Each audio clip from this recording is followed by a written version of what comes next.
네, 안녕하십니까. 신동수입니다. 2024년도 6월 22일 법원직 있었던 시험 국어 기출 특강을 하도록 하겠습니다. 기출 풀이 특강인데요. 제가 이제 이 타이틀을 2025년도 대비를 위하여라고 했습니다. 그것은 지금 시험 문제를 푼 학생들, 그래서 이미 합격할 학생들 같은 경우는 뭐 이 기출 문제 풀이 특강을 들을 것 같지 않고, 이후에 이제 공부하시는 분들, 2025년도 대비하시는 분들이 주로 어떻게 공부를 해야 될까, 이런 부분들에 대한 조언을 구하는 측면에서 국어의 경향을 파악하고 또 어떻게 공부할까, 이런 측면에서 이 해설 특강을 들을 거라고 봅니다. 그런 차원에서 저는 해설 특강의 취지를 2025년도 시험 대비로 그렇게 삼고 있습니다. 그래서 영역별 비중과 유형을 파악하고 고득점을 위한 개괄적인 방법론, 이 부분을 좀 말씀드리고, 또 문제 푸는 기법과 또 시간 절약법에 대해서 생각해 보기로 합니다. 사실 국어는 상당히 지문이 길게 출제가 되고 있기 때문에 문제는 1교시 과목에서 국어에서 너무 시간을 많이 잡아먹으면 안 되는 측면이 좀 있죠. 그런 측면에서 25분에서 27분 정도, 이 정도 선에서 해결을 해야 되기 때문에 빠르게 푸는 것이 상당히 그거는 중요합니다.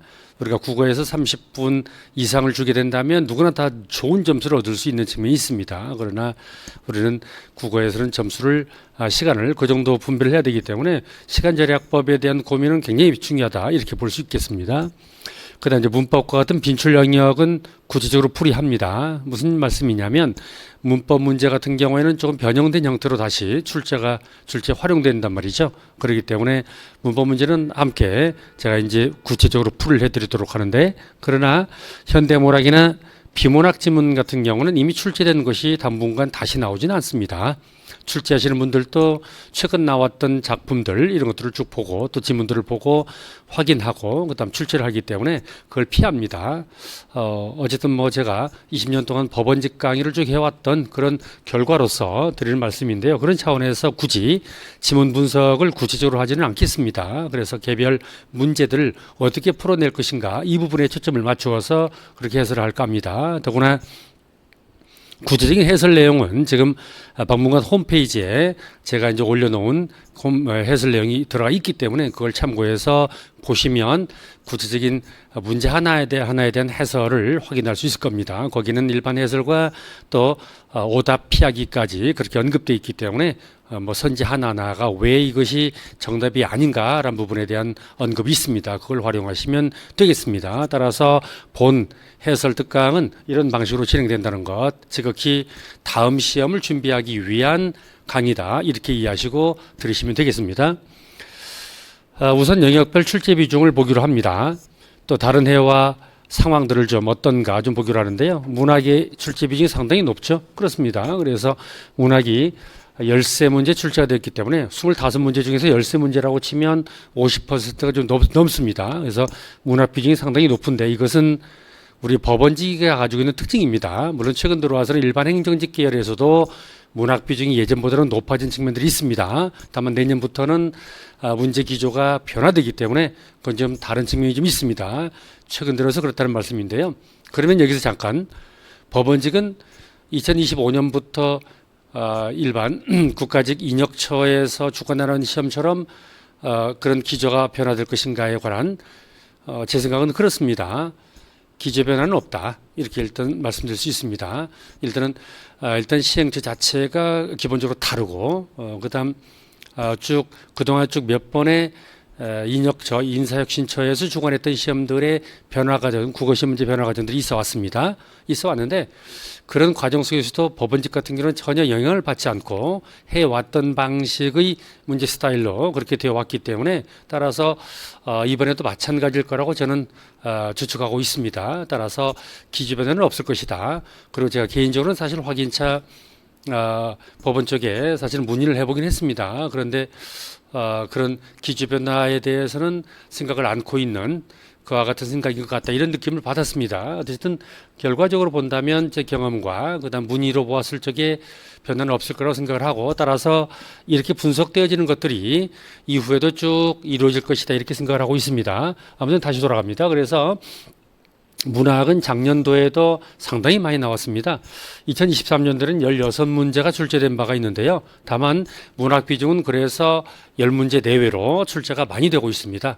그건 고전문학과 현대문학을 포함하기 때문에 더 많아 보이긴 합니다만 어쨌든 문학 범주 그거는 크게 세 부분이죠. 문학, 문법, 그리고 비문학입니다. 크게 세 범주로 보았을 적에 고전과 현대를 포함해서 문학 비중이 상당히 높다는 사실, 이것은 이후로도 이루어질 것인데 다만 이런 차이가 있습니다. 현대문학이 많이 나오면 고전문학이 좀 적게 나오고 고전문학이 많이 나오면 현대문학이 적게 나오고 이 부분은 들쭉날쭉한 측면이 좀 있습니다. 하지만 문학은 어쨌든 상당히 비중이 높다는 사실, 따라서 문학 작품을 어떻게 극복할 것인가 보는 문제를 이걸 좀 생각해 보셔야 할 것 같습니다. 어쨌든 올해는 고전문학이 좀 적게 나왔습니다. 그래서 고전문학 세 문제, 현대문학에서 여러 장르별로 시, 소설, 시곡 그 세 가지 주요 영역이 모두 다 작품을 통해서 출제가 된 바가 있습니다. 그래서 시 세 문제, 소설 세 문제, 시곡 네 문제, 그래서 10문제가 출제가 되었기 때문에 따라서 현대문학이 많이 나왔다 이렇게 볼 수 있겠는데요. 작년 같은 경우에는 고전문학이 6문제가 나왔고 현대문학이 7문제 나왔는데 현대문학과 고전문학을 복합시켜서 가시리하고 진달래꽃을 그다음 이제 세팅해서 그렇게 나온 문제가 있었기 때문에 그런 차원에서 작년에는 현대문학과 고전문학이 비슷한 비중으로 출제된 바가 있습니다. 그런데 올해는 어쨌든 현대문학이 많이 나오고 고전문학이 좀 상대적으로 적게 나왔다 이렇게 보시면 될 것 같습니다. 어쨌든 현대문학, 고전문학은 들쭉날쭉하기 때문에 이게 또 정해진 비중이 없잖아요. 따라서 일단 문학 자체를 비중이 높다 이렇게 생각을 하고 어쨌든 그 다음에 이제 어떻게 대비할 것인가는 좀 이따 말씀드리도록 하죠. 그 다음 문법 문제가 우리는 문법이 쭉 그동안 보면은 세 문제에서 6문제 그 사이를 왔다 갔다 합니다. 그래서 세 문제에서 6문제 사이를 왔다 갔다 하는데 전체 25문제의 비중에서 보았을 때는 적어 보이죠. 하지만 여러분 시험이 항상 끝났을 때마다 오답률이 높은 것의 순서를 보면 문법 문제가 거의 대부분을 차지하고 있습니다. 따라서 수험생들은 아무래도 문학과 비문학 같은 경우는 기본적으로 가지고 있는 문제 푸는 소양 이런 측면을 통해서 문제 오답률이 적은 편이지만 문법 같은 경우는 모르면 틀리는 것이기 때문에 그런 차원에서 오답률이 높지 않나 이런 생각을 하게 됩니다. 따라서 문법이 3문제, 6문제 비교적 적어 보이긴 하지만 실질적으로는 상당히 중요한 비중이다 이렇게 보는 것이 옳습니다. 어쨌든 올해는 좀 많이 나온 편이지 6문제 출제되었습니다. 중세국어 고전문법 2문제 출제되었고요. 현대문법 부분에서 문법과 규범, 문법 3문제, 규범 하나, 그래서 4문제가 출제가 되어서 6문제 출제되었습니다. 여러분들 마음속에서는 앞으로도 계속 6문제 정도라고 머릿속에 생각을 하고 그렇게 대비할 필요가 있다 그런 말씀을 드립니다. 그다음 이제 비문학 같은 경우에는 대개 이제 6문제, 7문제, 8문제에서 6문제에서 8문제 정도 출제가 됩니다. 그것은 비문학 지문을 2문제, 2개를 사용하기 때문에 그렇습니다. 2개를 사용해서 조금 수험생들에는 배려가 있다면 하나의 긴 지문 속에 4문제를 내는 거고 수험생들에는 배려가 좀 없다면 하나의 긴 지문 속에 3문제를 냅니다. 4문제를 내는 것이 수험생들 입장에서는 시간을 절약하는 데 또 도움이 되겠죠. 그런 차원에서 대부분의 경우 2개의 긴 지문을 활용하고 있기 때문에 그래서 인문제재, 사회제재 또는 때로는 과학제재, 예술제재 이런 것들을 골고루 출제가 되고 하고 있는데 주로 인문사회제재가 많은 편이긴 하죠. 올해도 그랬습니다. 근데 어쨌든 2개의 지문을 활용하는데 올해도 역시 2개의 지문을 활용했는데 각 지문당 3문제씩을 출제했기 때문에 따라서 6문제가 되었습니다. 만일 4문제씩 출제를 하게 되면 8문제가 되겠죠. 하나는 4문제, 하나는 3문제를 하게 되면 7문제 되겠죠. 따라서 6, 7, 8문제 이것이 이제 비문학에서 출제되고 있는 상황이다 이렇게 보면 되겠습니다. 우리가 보통 이제 행정직렬에서 출제가 하나씩 되고 있는 화법 관련된 문제, 그 쉬운 문제는 출제되고 있지 않습니다. 그다음 작문 관련된 문제가 가끔 하나씩 나오긴 합니다. 이제 우리 법원제 같은 경우에 작문 관련된 영역의 문제는 개요표를 통한 문제라거나 아니면 이제 고쳐쓰기 실제 문제라든지 아니면 문장과 단락의 순서, 논리적 순서 배치 문제라든지 이 세 가지 영역의 문제가 가끔씩 출제가 되는 그런 특성을 가지고 있습니다. 그런데 주로 나오는 것은 비문학 지문을 통한 문제이긴 합니다. 그 속에 접속어 문제가 자주 나오는 편이긴 합니다만 올해는 출제되지는 않았습니다. 그럼 여러분 영역별 출제 비중을 본다면 이런 스타일은 역시 보편적인 그런 경향이다 이렇게 보시면 될 것 같고요. 그 다음에 앞으로도 이런 경향에서 크게 벗어나지는 않을 것이다 이렇게 보시면 될 것 같습니다. 자, 그러면 좀 구체적으로 보기로 합니다. 문법과 규범에서 6문제가 출제되었습니다. 이론 문법 관련된 부분에서 형태소와 단어의 개념 파악 문제인데요. 형태소 문제가 출제되지 않았다가 최근 들어와서 출제되고 있는 이유는 문제 난도를 높이겠다는 의지가 반영된 거라고 볼 수 있습니다. 왜냐하면 형태소 문제는 개념이 어렵습니다. 어렵고 암기를 해야 될 그 전제가 필요합니다. 그렇기 때문에 형태소와 단어 개념을 전제로 해서 풀어야 될 그런 문제가 최근 들어서 형태소 문제가 2번 출제가 되었다는 점에서 좀 생각해 둘 필요가 있다고 봅니다. 그 다음에 암기 문장과 문장 성분의 파악 문제인데요. 우리 법원직에서는 참 출제가 많이 되고 있는 부분이 문장의 짜임새 부분입니다. 그래서 견문장의 유형과 종류를 이해하는 것은 대단히 중요합니다. 계속 반복적으로 출제가 되고 있는 영역이기 때문에 따라서 문장의 짜임새, 견문장의 유형을 정확히 이해하는 것, 이것은 아주 중요한 파트라고 생각하면 될 것 같고요. 또한 피동문과 사동문인데요.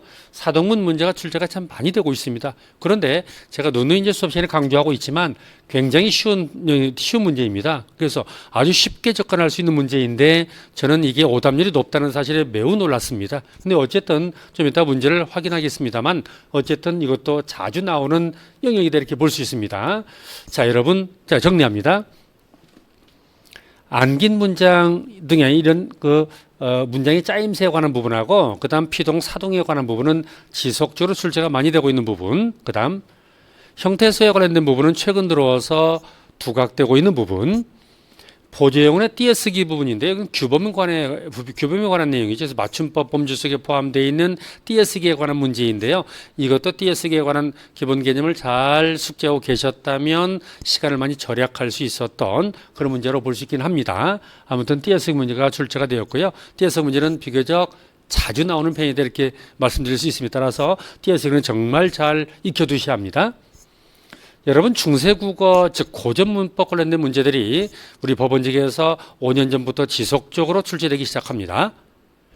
한 해에 한 문제씩 쭉 출제되었다가 올해는 2문제 출제가 되었습니다. 그래서 중세국어 고전문법에 관한 것도 이제는 법원직에서 정책이 되었다. 다시 말하면 한두 문제는 반드시 출제된다. 따라서 수업 시간에 언급해드리는 고전문법 사항에 대해서 완벽하게 숙지할 수 있도록 그렇게 해두시는 것이 필요합니다. 그래서 고전문법에 관한 사항까지 앞으로 잘 숙지해 두시기를 바랍니다. 여러분 아까도 말씀드린 바가 있습니다만 역시 자주 출제되는 부분들이 많이 출제가 되고 있구나라는 사실들을 다시 한번 확인을 했고요. 그 다음 상당히 문법 난도가 높은 편입니다. 실제로 높습니다. 쉬운 문제가 나오기도 하지만 여러분들은 문법을 한다고는 하는데 이게 머릿속에 문학과 비문학만큼 그렇게 보편적으로 지식으로 깔려있지가 못합니다. 자꾸 까먹습니다.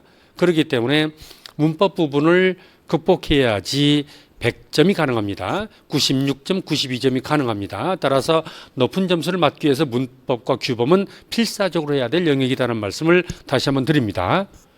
문학과 비문학 파트를 좀 보기로 할까요?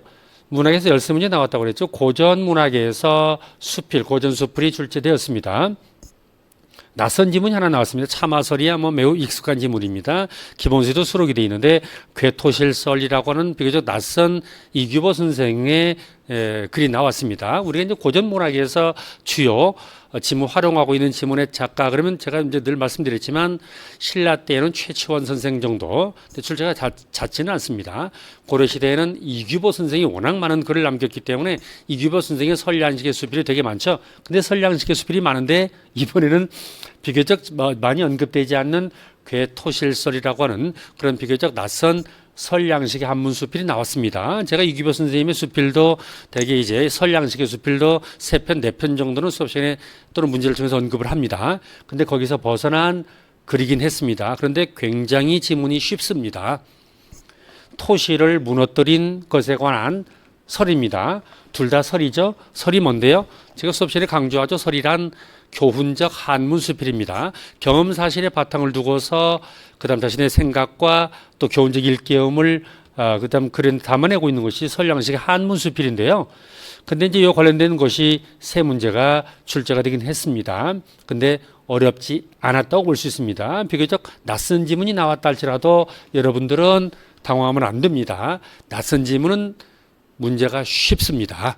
우리 법원직 시험이 그렇습니다. 이건 수능과의 큰 차이입니다. 이것이. 따라서 아무튼 그런 측면이 있고요. 그다음 현대시로 가볼까요? 흰 바람벽이 있어 라든지 또 풀벌레 소리 가득 차 있었다라는 작품이 있는데요. 제가 백석이 시를 개인적으로 매우 좋아한다고 했고 또 이 작품은 또 기본서도 수록이 되어 있는 작품이고 워낙 강렬하게 여러분들에게 말씀드린 바가 있습니다만 흰 바람벽이 있어라는 작품이 있고 그다음 풀벌레 소리 가득 차 있었다. 문학 특강에서 문학 지문 속에 들어 있어서 이 부분들이 접한 학생들 있을지 모르겠습니다. 그런데 어쨌든 이 두 작품을 세팅을 해서 그다음 이렇게 출제가 된 바가 있습니다. 그다음 현대 소설 작품에서는 엄마의 말뚝이라고 하는 작품이 있습니다. 이것도 수업 시간에 언급한 바가 있습니다. 근데 이 작품이 일단은 세 문제가 출제된 바가 있습니다. 파수꾼이라는 작품이 기본서도 수록되어 있죠. 시곡 작품인데요. 그래서 이 작품에 관한 것도 언급된 바가 있습니다. 따라서 제가 사실 언뜻 다른 스님들의 그런 기출특강을 훔쳐보기도 합니다. 그래서 저게 유형 적중이라고 하는 말을 하면서 피식 웃었습니다.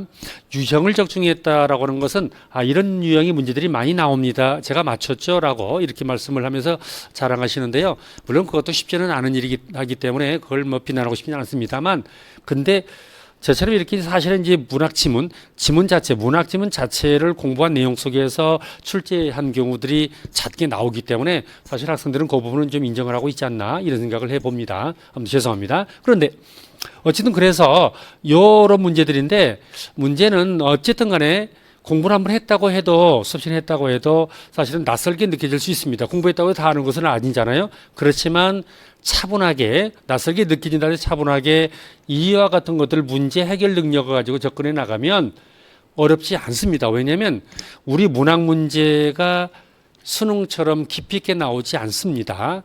우리는 문학과 비문학의 출제 난이도가 대략 중3에서 고1 정도입니다. 솔직히 어렵게 나오는 것은 고2 정도가 어렵게 나옵니다.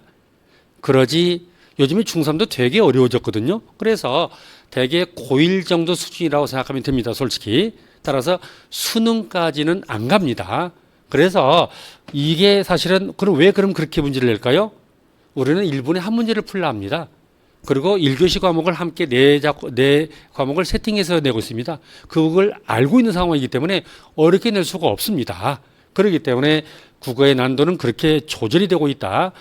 이렇게 이제 이해하시면 될 것 같습니다. 따라서 고1 정도의 수준으로 나오기 때문에 어떤 문학과 비문학 문제 나온다 할지라도 좀 차분하게 어쨌든 문제 자체는 어렵지 않을 거야. 그리고 사지선다잖아. 그리고 두 개 중에서 하나만 잘 선택하면 돼. 이렇게 생각하고 문제를 푸시면 괜찮습니다. 하나 말씀드립니다. 올해 나온 문제 특징 중에 하나는 장래 특징을 이해하는 문제가 두 문제가 나왔습니다. 그래서 저는 사실은 이제 기본서를 이제 개정하는 과정 속에서 이걸 빼버릴까? 근데 시장내 특성, 소설 장내 특성, 시곡 장내 특성, 시나리오 장내 특성, 수필 장내 특성을 빼버릴까라는 고민을 늘 합니다. 근데 그냥 계속 집어넣고 있습니다. 왜냐하면 그것이 가장 기본적인 바탕을 이루고 있으니까. 그런데 관련된 사항이 오랫동안 거에 출제가 되었습니다. 따라서 이와 같은 것들을 제대로 이해하고 있는 경우라면 10초 만에 풀 수 있는 그런 문제들입니다. 지문을 통해서 문제를 내긴 해서도 지문 상관없습니다. 이건 희곡이구나. 이건 시이구나. 또는 수필이구나. 라는 사실을 알고 풀면은 바로 해결되기 때문에 제가 말씀드렸죠. 시간 싸움이라고 국어 문제는. 따라서 이 부분이 나왔다는 것이 특징이 있고 그렇다면 올해 이런 문제가 나왔다 그러면 하나의 유형이 나왔으면 그런 유형이 또 나올 가능성이 높기 때문에 여러분들은 각 장르의 특성도 잘 익혀두어서 시간을 좀 단축할 필요가 있다, 이런 말씀을 드립니다. 비문학 문제는 늘 똑같습니다. 그래서 올해도 인문 사회제재 출제 3문제씩 출제가 되었는데요. 거의 뭐 사실정보 확인 문제가 나오고 약간의 추론형 문제가 출제되기도 하고 전개 방식이나 서술 방식 문제가 나오기도 하고 늘 같은 방식으로 출제가 됩니다. 다만 이제 지문이 잘 읽히는지 그렇지 않는지의 차이가 있긴 합니다만 올해는 비교적 좀 무난한 편이긴 했습니다. 하나는 좀 더 잘 읽히거나 그냥 보통으로 읽히는 정도이긴 했는데요. 비교적 좀 무난한 편이었습니다. 사실 그랬습니다. 저는 올해 이제 시험이 끝나고 난 다음에 학원에서는 막 재촉을 하면서 빨리 한두 줄 강평을 좀 달라고 이렇게 합니다. 그러면 확보된 문제 가지고 쭉 보면서 이거 이렇게 나온 것 같네. 일단 지문이 너무 엄청나게 기네. 문법 문제가 이렇게 많이 나왔네. 수험생들 입장에서 이건 되게 어렵게 나왔겠다 싶어서 짧은 강평을 보냈을 때에는 국어가 올해 조금 난도가 높았다 이렇게 보내긴 했습니다. 여러분도 그렇게 접했을지 모르겠습니다. 그런데 이렇게 해설하기 위해서 그다음에 이제 해설과 정답을 이렇게 쭉 정리하는 과정 속에서 보니까 작년하고 비슷하게 그렇게 어렵진 않았다 이렇게 결론 내렸습니다. 그래서 문법 문제 3문제 아주 어려운 문제가 있었습니다. 그다음 비문학 하나, 문학 하나 각각의 영역에서 하는 문제씩 있어서 따라서 5문제 정도가 난이도 상 문제가 있긴 했습니다, 여러분. 그래서 그런 문제들을 다 틀리면 80점이겠지만 또 다른 어떤 불편한 문제까지 여러분 스스로 개인적으로까지 틀렸다면 더 문제가 나갈 수 있겠습니다만은 그러나 다른 때보다 그렇게 어려웠다라고 말하기는 어렵습니다. 어렵습니다. 문제 자체를 풀어내기에는 그렇게 어렵지는 않았다. 이렇게 말씀드릴 수가 있습니다. 결국 중요한 관건은 뭐냐면 제가 아까 말씀드렸다시피 문법입니다. 문법. 문법 문제를 잘 해결한 학생은 100점, 96점, 92점을 맞은 거고 저한테도 이제 보내준 점수 중에서 그런 학생이 있었습니다. 그런데 그렇지 못한 경우는 대개 80점대입니다. 문법에서 6문제 중에서 2-3개를 틀려버리고 그 다음에 이제 또 4문제를 틀려버리게 되고 그 다음에 이제 문학과 비문학에서 제가 어렵다고 또 실수할 수 있겠다고 보았던 하나씩 있었잖아요. 그거 틀리고 그 다음에 이제 또 다른 어떤 것들도 틀리고 이렇게 되었기 때문에 80점, 84점, 88점 이렇게 나왔다고 볼 수 있습니다. 그렇기 때문에 국어에서 고득점 하려면 누누이 강조드립니다만 문법입니다. 자, 말씀드립니다. 이제 방문과 합격 예측 풀 서비스라고 하면 시험 끝나고 난 수험생들이 자신의 점수를 넣어서 그 다음에 이제 오답률들이 쭉 나오게 되는데요. 우리 학원에서 나온 오답률들 상위를 보니까 상위 1위에서 5위까지가 문법 문제였습니다. 그렇습니다. 이 고전 문법 되게 어려운 문제가 출제되었습니다. 이걸 잘 알지 못하면 어렵습니다. 비롯해서 그 다음에 이제 현대 이론 문법에 관한 사항들을 쭉 이 4문제가 오답률 상위 4위까지입니다. 여러분 문법 6문제 중에서 4문제가 오답률 상위에 속한다는 것은 아까 말씀드렸다시피 문법에 대해서 제대로 공부하지는 못하고 있다. 이렇게 말씀드릴 수가 있겠죠. 물론 공부를 시작한 지 얼마 안 된 학생들도 시험을 치렀고 그런 과정 속에서 문법 아직 정비가 안 돼 있는 경우도 있지 않겠습니까? 따라서 공부를 제대로 한 합격권에 와 있는 학생들이 중요하겠죠. 그렇습니다. 그런데 저한테 점수를 보내준 제가 체험반 관리했던 친구들을 보면은 그 친구들도 역시 문법에서 많이 틀렸습니다. 이미 합격권에 들어와 있는 친구들도 문법에서 많이 틀린 것을 보면 문법이 역시 전체적으로 수험생들이 힘들어한다는 것을 알 수 있습니다. 근데 제가 누누이 사실은 문법은 정말 열심히 해야 됩니다. 누누이 강조하지만 왜 그것이 안 따라오게 될 것인가 하는 것은 계속적으로 고민입니다. 이걸 어떻게 해결할 것인가에 대한 고민은 계속 가지고 갑니다. 그 다음 고전 문제 하나가 이게 난도가 높았던 오답률이 높았던 문제에 해당합니다. 저는 시험 이전에도 마무리 과정 속에서도 계속 강조했던 것은 문법과 고전, 개인 상담할 때도 문법과 고전을 해야지 고득점을 할 수 있습니다라고 누누이 말합니다. 여러분 문학과 비문학은 사실상 고득점 하는 데에는 그렇게 크게 기여하는 얘기 아니다라고 말씀을 드리는데요. 다시 한번 계속 강조합니다. 결국 문법과 고전입니다. 아시겠죠? 자, 상위 10% 평균 점수가 92점입니다. 사실 여러분 합격하려면 상위 평균 10% 내에 들어오면 좋습니다. 92점이잖아요. 그렇습니다. 아니면 보세요. 국어 81점에서 90점 사이가 20%, 여기 안에는 반드시 들어와야 됩니다. 그래서 국어가 80점 이상은 나와야 되는데요. 전체 평균은 큰 의미는 없습니다. 사실 큰 의미는 없는데, 왜냐하면 공부 이제 시작한 분들도 이제 시험을 치르기 때문에 그렇습니다. 올해 영어가 엄청나게 어려웠다고 그렇게 얘기가 되고 있습니다. 그러고 보면 상위 10% 영어는 79점으로 나오긴 하더군요. 이 점수도 언뜻 보면은 와, 이게 높은 점수냐라는 생각을 하게 됩니다. 영어 잘하는 학생들이 이렇게 일부 있기 때문에 그렇습니다. 그렇긴 한데요. 영어 전체 평균이 56점이고 보면 영어가 상당히 난도가 높게 나왔다는 것을 확인하게 되는데요. 어쨌든 국어는 뭐 일반적인 그와 같은 문제 지수로 나왔다고 친다면 어쨌든 우리의 목표는 92점이라는 것을 제가 확인시켜 드리고 싶어서 그렇습니다. 체감 난도를 보니까 말이죠. 난이도가 쉬움에서 어려움을 보니까 그래서 어렵다에 이렇게 체크한 분들이 이렇게 39% 정도가 어렵다 부분으로 체크를 하고 있긴 하더군요. 그렇긴 하는데요. 어쨌든 쉽다라고 보는 쪽도 5%, 9%, 14%가 되지 않겠습니까? 바로 이분들이 바로 92점, 90점들을 맞은 학생들 쪽이라고 보이긴 합니다. 우리가 일반적으로 말이죠. 최근 3년 동안의 국어 합격생, 법원직 합격생의 국어 평균 점수는 81.4였습니다. 제가 말씀드릴 때 뭐라고 말씀드리냐면 이것 이상은 반드시 확보해야 된다 국어에서 이런 말씀을 드립니다. 따라서 국어에서는 80점은 최악이고요. 84점, 우리 이제 4점 되니까 84점 이상을 국어에서 확보해야 됩니다. 원래. 그래서 84점 이상은 나와야 되는 것이고요. 어쨌든 81.4는 이상을 넘어야 됩니다. 그리고 목표는 무엇인데요? 92점입니다. 그래서 80, 84, 92점. 이게 국어의 목표가 돼야 됩니다. 92점이 국어의 목표라는 것을 말씀드립니다. 아시겠죠? 그러면 두 개 틀려야 됩니다. 최악의 경우 4개 틀려야 됩니다. 2개에서 4개 사이만 틀려야 됩니다.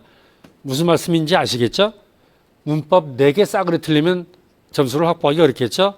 그런 특징이 있다는 것을 말씀드립니다. 자, 그 다음 제가 너무 문법을 강조하고 있죠?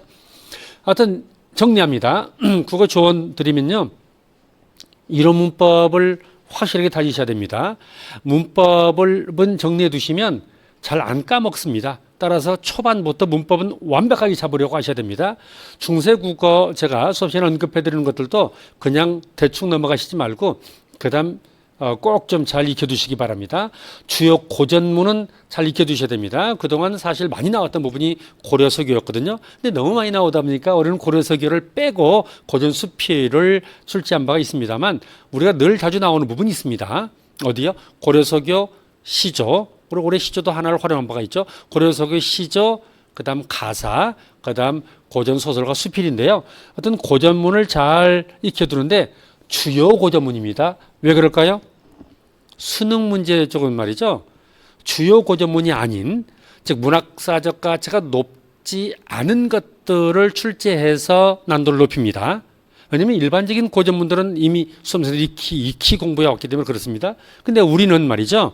우리는 고1 정도 수준이라고 했죠. 그렇기 때문에 주요 작품이 출제됩니다. 주요 작품이 출제되기 때문에 따라서 주요 고전문 하시면 되는 것이고요. 그럼 뭐만 하면 되냐면 수업 시간에 제가 언급하는 작품들 있잖아요. 그것들만 반복적으로 공부하면 됩니다. 그 다음에 문제 풀기 위한 문학 용어에 대한 개념 같은 것들은 기본적으로 알고 계셔야 됩니다. 당연한 일이겠죠. 예컨대 그런 거죠. 서술자가 작품 안에 있고 무슨 말이죠? 무슨 시점이에요? 1인칭 시점이죠. 서술자가 작품 밖에 있다. 3인칭 시점이죠. 그러니까 이런 용어 개념들을 알아야 된다 이런 말이 되는 거예요. 그 다음에 장르의 특성 앞서 올해 들어와서 특이사항이라고 했죠. 이런 것들을 확인해 둘 필요가 있다 이런 말씀을 드립니다. 자, 이제 문제 풀이로 들어가 봅니다. 자, 1번에서 3번까지는 고전 수필 영역이었는데요. 제가 지금 가지고 있는 것은 이게 지금 이 책형이 1책형이라 2책형입니다. 그래서 2책형이기 때문에 1책형을 가진 분들은 조금 다를 수 있겠습니다만 일단 뭐 학원 홈페이지에서 다운받은 학생들은 이제 그대로 같을 겁니다. 1번, 3번까지는 그래서 이책형에서는 고전 수필이었습니다. 그래서 참화설하고 괴토실설이었는데요. 세 문제 나와서 장래 특성, 수필 장래 특징을 이해해서 푸는 문제이기 때문에 이건 아주 간단한 문제입니다. 필제 관점과 적용 문제니까 이건 어려운 문제입니다. 서술상 특징과의 비교 이해 문제가 됩니다. 이건 일반적인 문제입니다. 자, 그럼 여기서 서술상 특징을 물어보는 문제가 있습니다. 그 다음에 근데 서술상 특징이라고 했지만 이건 장르상 특징입니다, 여러분. 장르상 특징 문제이기 때문에 자, 다시 한번 정리해 봅니다, 여러분. 보세요. 윗글은 수필이었잖아요. 딱 봐도 수필임을 알 수 있습니다. 1. 주관적인 정서를 함축적인 언어 형식으로 형상하는 걸 뭐라고 그래요? 시 장르의 특징이죠. 2번. 대화와 행동을 중심으로 사건을 현재형으로 했잖아요. 대화와 행동을 중심으로 하면 이것도 혹시 소설인가 싶지만 소설은 서술 내용도 사실 관련돼 있습니다. 따라서 소설 생각하면 안 됩니다. 그 다음 현재형 진술 그러면 무조건 소설은 대부분 과거형 진술입니다. 따라서 이것은 시곡과 시나리오의 특징을 말하고 있는 겁니다. 3번 갑니다. 실제로 존재하는 사실을 들어서 이에 대한 생각을 드러낸다라고 말씀했잖아요. 이건 바로 수필의 특성을 말하고 있는 겁니다. 따라서 이건 수필이네. 이 윗글들이 수필인데 정답 3이구나. 이렇게 얘기해야 될 문제이고요. 4번 가봅니다. 자, 현실 세계를 반영한 그렇습니다. 소설은 현실 세계를 반영하는 게 소설이죠. 허구적 이야기를 전개해서 라고 말을 하죠. 근데 맨 끝에 독자의 이해를 도모한다라고 하는 것은 이 말은 소설에 부합되지는 않습니다. 소설은 뭔데요? 허구적 이야기를 전개해서 독자에게 뭘 줍니까? 감동을 주는 겁니다. 그래서 감동을 주는 것이 이제 소설인데요. 따라서 이 끝부분의 이 부분은 빼고 소설의 특성을 말하고 있는 겁니다. 따라서 이 문제는 서술상의 특징 뭐 이런 말을 했지만 사실은 장르의 특성을 적용하는 문제입니다. 그리고 설이라고 하는 것은 한문 수필입니다. 그래서 딱 보아도 자신의 경험 사실의 바탕을 두고서 즉 말을 탄 경험 또 토시를 허무는 경험 이것을 바탕을 두고서 인생에 대한 자신의 깨달음과 그걸 독자들도 더불어 깨달았으면 좋겠네 라고 하는 그와 같은 것들을 전하는 수필입니다. 아무튼 그래서 이것은 쉽게 해결해야 될 문제였다고 볼 수 있습니다. 자, 그 다음에 2번 문제인데요. 이자가 비판할 대상이 무엇이냐라고 했는데요. 자, 이건 조금 문제 난도가 높은 편에 속한다고 할 수 있겠습니다. 왜냐하면 적용 문제이기 때문에 그렇습니다.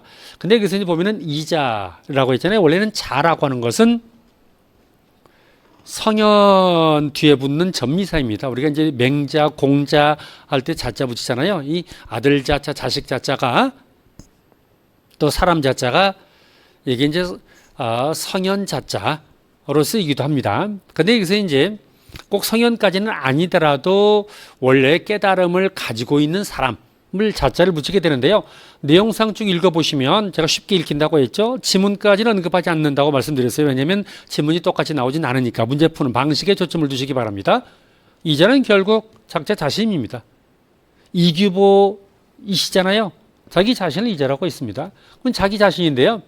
이 사람이 비판할 대상이라고 그러면 이 사람이 어떤 관점을 가지고 있는가의 문제이죠. 따라서 필자의 관점을 이해하고 그걸 적용하는 문제입니다. 이자가 내용 속에서 보면 그렇습니다. 종들이 효용성을 강조하면서 작업하고 있습니다. 토실이 얼마나 효용 가치가 높은 줄 아세요? 그래서 토실을 만들고 있습니다. 그에 대해서 필자는 말이죠. 이자는 허물라고 합니다. 허물라고 하는데 왜 허물라고 말을 하냐면 자연의 순리를 거스르고 있다. 자연의 섭리를 따라야 된다. 그 자연 순리, 자연의 섭리, 또 자연 친화적 사고를 가지고 있는 거거든요. 그럼 이런 관점에서 보시면 됩니다. 여러분, 댐 건설, 스마트 온실, 그 다음에 패시브 하우스 건축 같은 것들, 이건 자연의 순리하고 거리가 있지 않습니까? 1, 2, 4번은 자연의 순리와 거리가 있습니다. 그러나 로컬 푸드 직매장을 확충해서 그런데 이와 같은 것들은 이 지역에서 나는 생산물, 지역 생산물을 지역 안에서 거래할 수 있도록 촉진하자라고 하는 것이 지역 생산물을 지역 안에서 거래하도록 하자라는 것이 이것이 바로 효용성이나 기능성 부분을 강조하는 건가요?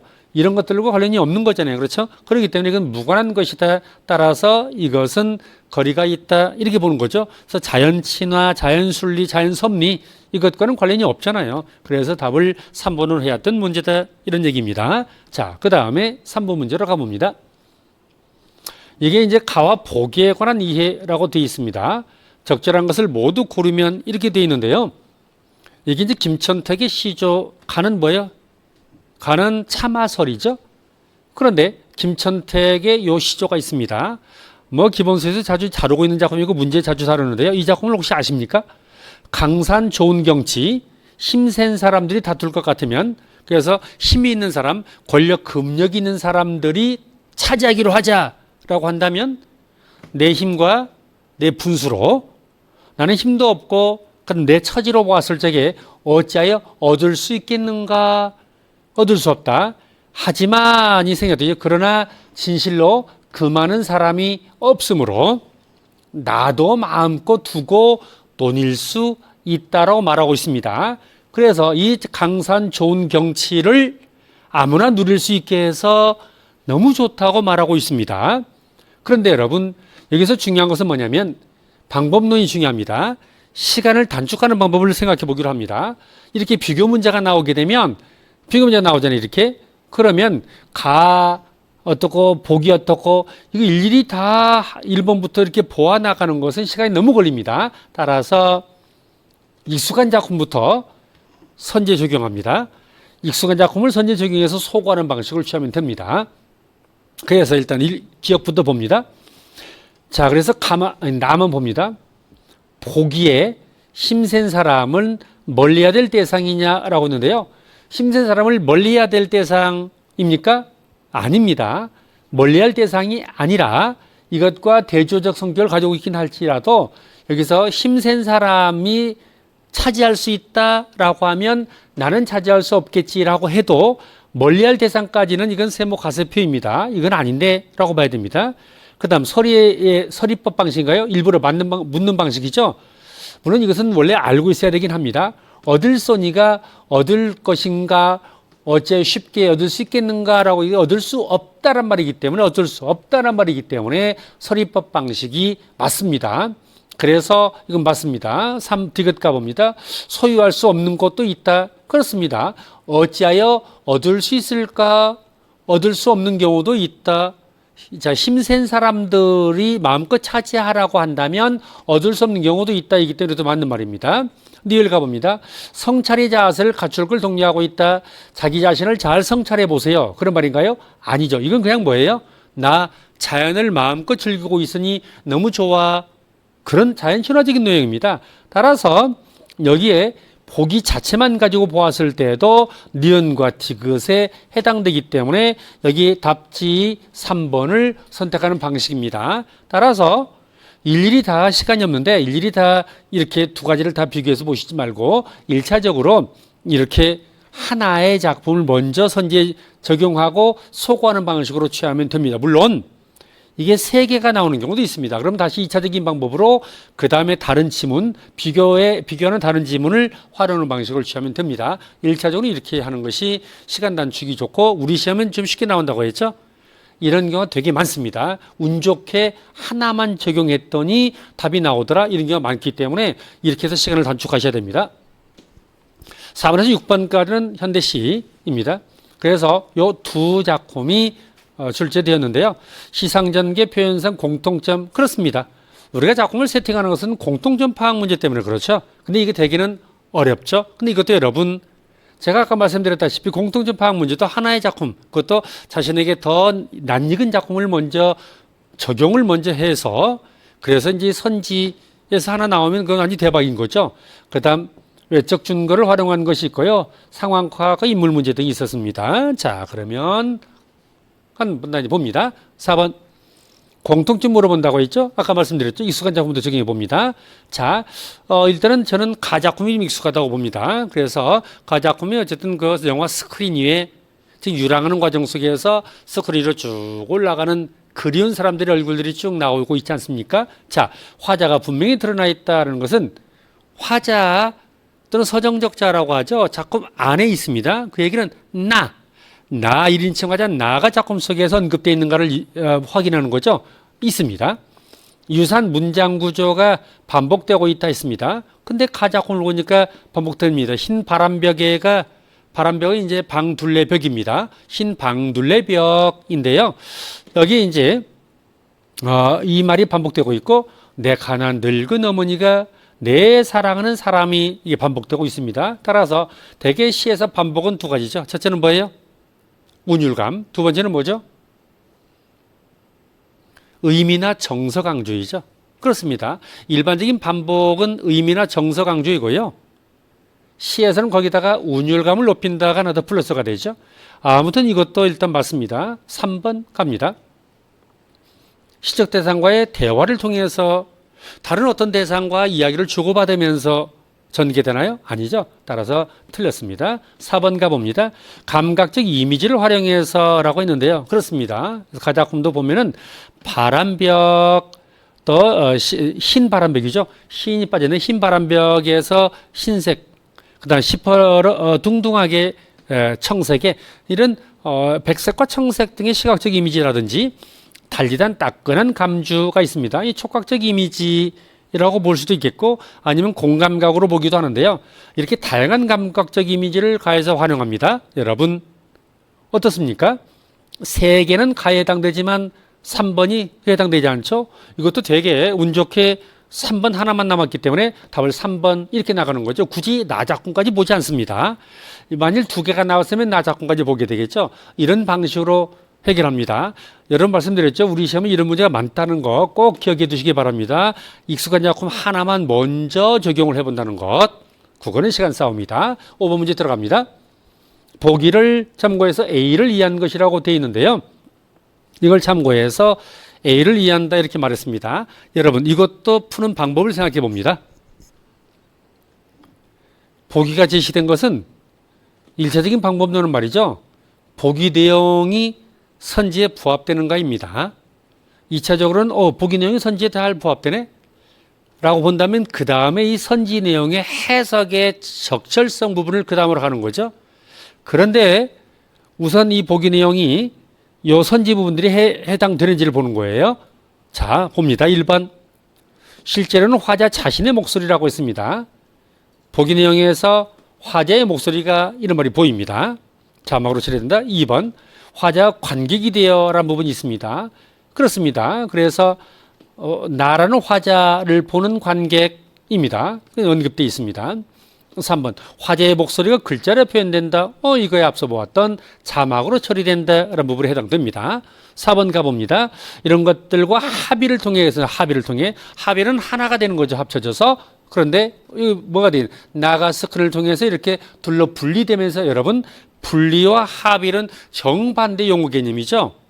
따라서 2차적으로 작품까지 가지 않더라도 보기 내용 자체가 선지 부분 중에서 보기 내용에 부합하지 않는 정보가 있지 않습니까?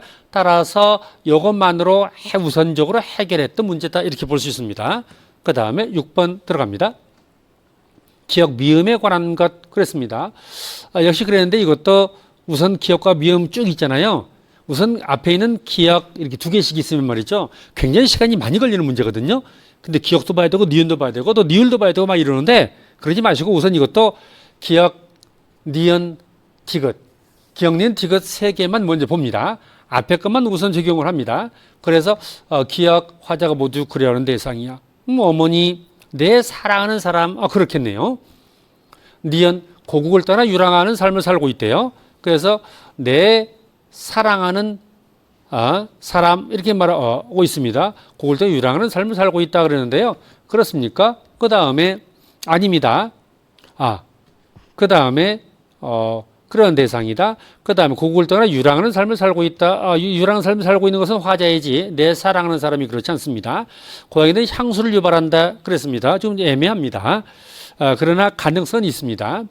이것은 재회를 소망하는 시적 대상이다라고 했는데요. 어떻습니까? 그래서 어린 것이라고 하는 것은 재회를 소망하는 대상이 아닙니다. 6번 문제가 적절한 것은인가요? 적절하지 않은 것은인가요? 적절한 것인가요? 6번 적절한 것은 이라고 되어 있는데 이거 잘못 되어 있는 것 같다 이거. 잘못됐습니다. 그러면 일단 기억은 맞습니다. 제가 지금 제 잘못됐군요. 적절한 것은 이건 맞게 되어 있고 그런 대상 자 기억 맞습니다. 니은 자체가 내 사랑하는 사람 고국에 있습니다. 틀렸습니다. 고양이는 향수를 유발하는 대상글이라고 말을 했는데요. 이것은 늙은 어머니는 정말 향수를 유발하는 대상이 맞긴 합니다만 어머니는 맞지만 내 사랑하는 사람은 글쎄 이렇게 볼 수 있습니다. 그 다음 재회를 소망하는 시적 대상이다 그러는데요. 어린 것은요 내 사랑하는 사람이 낳은 아이입니다. 그래서 지금은 다른 남자하고 살고 있을 거라고 생각을 하고 있습니다. 그래서 한때 내가 사랑했던 여인이 나는 지금 유랑을 하고 있습니다. 그런데 내 사랑하는 사람과 헤어졌던 그 사랑하는 여인이 어떤 다른 남자와 저 남쪽에서 함께 살면서 어쩌면 이렇게 행복하게 살고 있을지도 모르겠어. 근데 나와 헤어진 다른 남자와 살고 있는 사람이 낳은 아이를 내가 다시 만나고 싶을까요? 아니겠죠. 그건 또 전혀 아닙니다. 이렇게 보았을 적에 그런 대상 그러면 2차적으로 한 번 더 봐야 되겠습니다만은 어쨌든 내 사랑하는 사람 어떻습니까? 요 내 사랑하는 이라는 말을 보면은 한 번 더 봤으면 좋겠다라는 것은 있습니다. 그렇죠? 그래서 첫사랑에 대한 그리움이 있잖아요. 그래서 이게 더 옳구나라고 해서 답을 1번으로 삼아야 되는 문제입니다. 이게 좀 잘못되었다는 것, 미안합니다. 자, 그 다음에 갑니다. 문법 문제가 7번에 언급되어 있는데요. 그래서 이 형태소와 단어의 개념을 파악하는 문제인데 천천히 한번 언급해 보기로 하겠습니다. 어려운 문제입니다. 보기 밑줄친 부분에 대한 설명으로 적절한 것은 그러는데요. 문법 개념은 기본적으로 확인하고 있어야 될 사항인데요. 자, 여러분, 다른이라고 하는 것은 품사가 두 가지입니다. 형용사일 때가 있고 관형사일 때가 있습니다. 서술의 역할을 할 때는 다른과 어떠니 형용사, 서술의 역할 않고 뒤에는 체언을 꾸며주는 역할만 할 때는 관형사 그렇습니다. 우리가 보통 어떻게 생각해 볼 수 있냐면 앞에 있는 거 다 빼고 얘부터 얘부터 시작을 해도 별 문제가 없으면 관형사입니다. 다른 일에는 관심이 없대. 다른 앞에 어떤 것에 대한 서술 역할이 아닙니다. 선생님, 그는에 대한 서술은 그는 다르다 아니에요? 아닙니다. 그는에 대한 서술은 뭐예요? 관심이 없다입니다. 따라서 이 다른은 앞에 있는 것에 대한 주어에 대한 서술 역할이 아니에요. 얘는 다만 일이라고 하는 명사를 꾸며주는 역할만 담당하는 겁니다. 따라서 관형사입니다. 여러분, 관형사라면 형태소가 하나입니다. 나눌 수가 없습니다. 근데 아주 좋은 문제가 나왔는데요. 이런 경우 있습니다.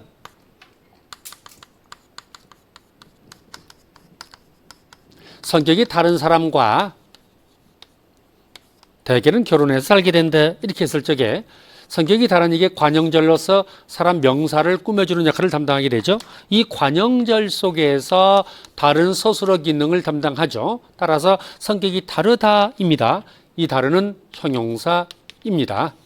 이 형용사이기 때문에 여러분 동사 형용사는 어간과 어미로 구성되어 있습니다. 따라서 어간 파트가 있고 어미 파트가 있습니다. 우리가 형태소를 말할 적에 어간과 어미는 구분지어서 말을 합니다. 어간은 실질 형태소, 어미는 형식 형태소이자 또 그다음에 의존 형태소입니다. 따라서 얘가 형용사라면 두 개입니다. 관형사이기 때문에 형태소가 하나입니다. 다른 하나입니다. 다만 없다는 말이죠. 없다가 형용사거든요. 형용사이기 때문에 당연히 어간과 어미 형태소가 두 개입니다. 따라서 두 개의 형태소가 결합된이라고 말을 했는데요. 없다는 맞지만 다른은 틀립니다. 다른이 형용사였다면 두 개다 이런 얘기죠. 그러니까 이 문제는 굉장히 어려운 문제입니다. 다른의 품사까지를 알고 있고 형태소 개념을 이해하고 있는가를 물어보는 것이기 때문에 난도가 높다고 볼 수가 있죠. 그렇습니다. 따라서 이것은 얘는 맞고 얘는 틀리고 무슨 말인가 아시죠? 자, 2번으로 갑니다. 니은은 단어의 자격을 가지고 있고 반드시 다른 말과 결합해, 이건 조사를 의미하거든요. 조사는 말이죠. 반드시 다른 말과 결합해 쓰이지만 따로 단어의 자격을 부여했거든요. 이 문법 개념을 알고 있어야 되는데요. 여러분, 니은에서 한과 줄이 조사입니까? 아닙니다. 한은 접두사, 접사이고요. 줄은 의존 명사거든요. 따라서 조사가 아니기 때문에 2번도 틀렸다 이렇게 보는 거예요. 3번 디귿 다른 형태소와 결합하지 않으면 쓰일 수 없고 라고 있습니다. 다른 형태소와 결합하지 않으면 쓰일 수 없는 것이 의존 형태소 또는 형시 형태소입니다. 형식적 의미만을 나타낸다라고 있습니다. 그렇다면 이것은 형식 형태소를 가리킵니다. 따라서 결론적으로 3번 디귿에서 말하고 3번에 언급하고 있는 것은 조사의미 접사가 문법적인 역할을 담당하는 형식 형태소거든요. 조사의미 접사인가를 확인하면 됩니다. 그런데 노력한 띄어쓰고 만큼 얘는 의존명사예요. 체언되어 오는 만큼은 조사입니다. 뒤에 있는 만큼은 맞는 말이지만 앞에 있는 의존명사는 형식 형태소가 아니에요. 의존명사는 명사에 속하기 때문에 따라서 실질적인 뜻을 가지고 있는 실질 형태소거든요. 따라서 얘가 틀렸다 이렇게 보는 겁니다. 그 다음 리을 을이 있습니다. 목적격 조사인데요. 의문 환경에 따라서 형태가 바뀌고 그 다음 실질적 의미가 아닌 문법적인 뜻을 갖는다고 했는데요. 그렇습니다. 문법적인 뜻 형식 형태소란 말이고요. 의문 환경에 따라서 바뀌는 것을 이 형태라고 합니다. 이 형태는 모습 바뀜이라고 말합니다. 우리는 조사에는 말이죠. 조사는 이 형태가 있습니다. 이 형태라고 하는 말을 어렵게 생각하면 안 됩니다. 그냥 좀 쉬운 말로 하면 다른 모습입니다. 기능은 똑같은데 다른 모습입니다. 근데 여러분 주격조사가 두 가지가 있잖아요. 어떻게? 자, 철수가 할 때는 가를 쓰잖아요. 사람이 라고 말할 때는 이를 쓰잖아요. 기능은 똑같은데 이렇게 다른 두 가지 형태를 쓰고 있잖아요. 그렇죠? 이 목적격 조사 저기도 어떻습니까? 고전법 문제도에서 이건 언급되어 있긴 합니다. 그래서 철수를 이렇게 쓰는 거고 사람을 이렇게 쓰는 거죠. 이렇게 이렇게 두 가지 달라지는 거죠. 이와 같은 것들을 바로 이 형태라고 하는데 여기서도 자 받침 없는 모음 아래에서는 을이 왔고 받침이 있는 자음 뒤에서는 을이 왔잖아요. 따라서 이 말은 맞는 말이다. 적절한 것은 4번인데 되게 어려운 문법 문제는 시간상 어려움 때문에 1번에다가 답을 두는 편인데요. 아주 나쁜 문제입니다. 맨 끝에다가 답을 둠으로써 따라서 시간을 되게 많이 잡게 만든 그런 문제여서 어쨌든 시간의 문제도 있었고 그 다음에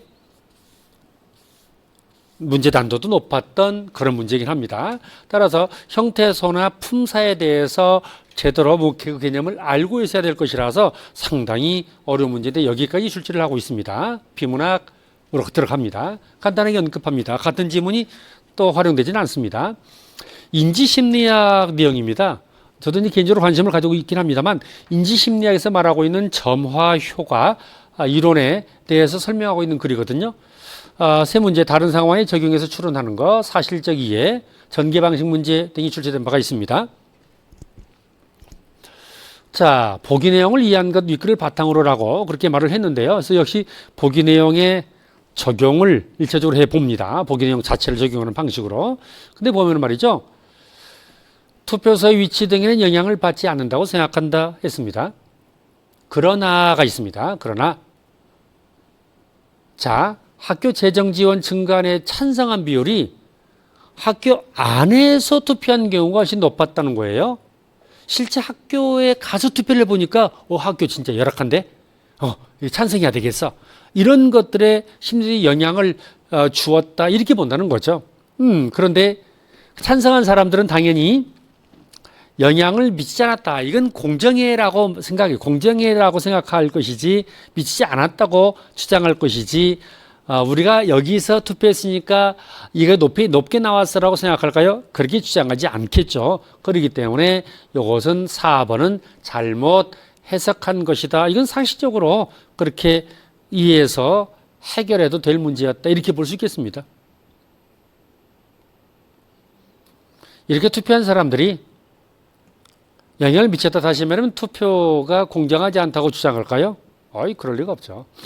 자, 그 다음에 9번 문제. 내용 일치 문제입니다. 여러분 우리가 내용 일치 문제는 되게 시간이 많이 걸립니다.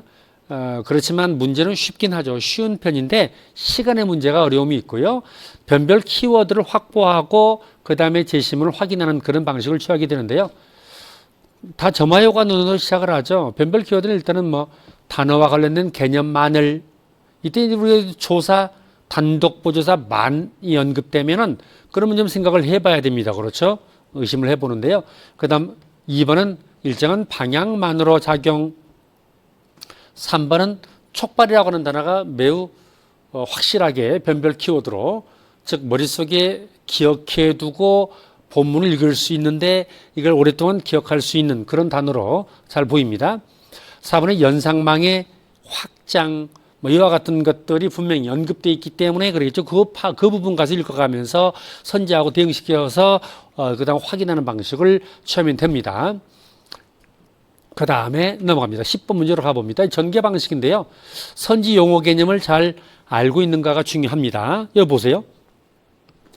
1번 현실적 사례를 중심으로 다양한 가설. 그런데 가설이 뭡니까 여러분? 가설 말이죠. 어떤 사실을 설명하기 위해서 설정한 가정이거든요. 자, 아마 이렇게 되지 않을까? 아마 이렇게 되지 않을까? 대개의 경우 잘 모르고 있는 것입니다. 자, 달 같은 경우는 달에는 이와 같은 어떤 지표면의 성분들이 있지 않을까? 하면서 이제 근거들을 들어가지고 그다음 그 가정이 맞는지를 이제 근거 들어가면 따지는 방식이거든요. 근데 이것은 가설 검증이 아닙니다. 자, 이런 이론이 있고 A라는 학자가 이런 이론을 주장했고 그 이론이 이런 의미를 가지고 있고 그 이론을 설명하는 겁니다. A라는 이론을 설명하는 거죠. 이미 기존에 학자가 주장했던 A 이론을 설명하는 것이기 때문에 가설 검증이 아닙니다. 2번 다양한 사례를 뒷받침해서 3번 그렇습니다. 이건 말이죠. 뭐 수프, 비누, 또 먹다에 관한 예시 이런 예시가 있고요. 또 실험 사례들을 활용하고 있기 때문에 다양한 사례이 맞습니다. 3번에서 해결 방안과 그 한계 문제점을 말하는 글이 아닙니다. 이론을 설명하는 글입니다. 4번 반례란 말이 보이잖아요. 이런 반례가 뭐예요?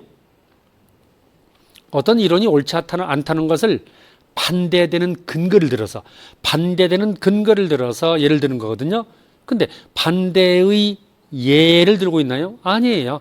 이건 점화효과 이론에 관해서 쭉 설명을 그립니다. 따라서 이런 것들은 다 옳지 않다, 가설, 그 다음 방안과 한계, 반례 이런 단어들이 틀렸기 때문에 따라서 답이 되기 어렵습니다. 11, 13번 소설입니다. 엄마의 말뚝이란 글인데요. 아무래도 지문이 길게 나왔기 때문에 이 지문들을 읽고 풀어야 되기 때문에 시간의 어려움이 컸을 거라고 생각을 합니다. 문맥 상황과 인물의 심리파악, 서술상 특징, 또 서사 상황을 확인해야 되기 때문에 지문을 다 읽을 수밖에 없었던 이런 건 어쩔 수 없이 시간을 좀 쓸 수밖에 없다 이렇게 생각을 하고 그렇게 볼 수밖에 없습니다. 자, 우선 뭐 기억과 관련된 작품의 구절을 이해한 것이라고 되어 있는데요. 그때부터 어머니의 다리는 어머니의 아들이었다라는 그래서 90대 어머니가 이제 환각작용을 일으키고 있습니다. 그래서 그 외상후 스트레스 장애가 이때까지 지금 쭉 이어지고 있습니다. 병상에 누워있는 어머니 다리 수술을 했습니다. 그래서 나의 서술자인 나 1인칭 주인공 시점입니다. 나의 오라버니 오빠가 인민군에게 죽음을 당했던 그 장면 상황들을 어머니가 다시 또 떠올리고 있습니다. 스트레스 어떤 외상후 스트레스 장애이죠. 하여튼 그랬습니다. 그래서 쭉 언급되어 있는데요. 근데 전혀 말도 안 되는 내용이 나와 있습니다. 4번에서 나가 오빠를 지키지 못한 것에 대한 원망 이와 같은 것은 전혀 단서를 찾을 수가 없기 때문에 쉽게 해결할 수 있지 않았을까 싶습니다. 인민군 군관의 총격 때문에 오빠가 죽은 것이지 나 때문이 아닙니다. 자, 12번 갑니다. 서술상 특징인데 소설에서는 시점과 서술 방식 개념을 알아야 하는 문제입니다. 어쨌든 이것은 기본적으로 확보해야 될 지식이라고 볼 수 있겠죠.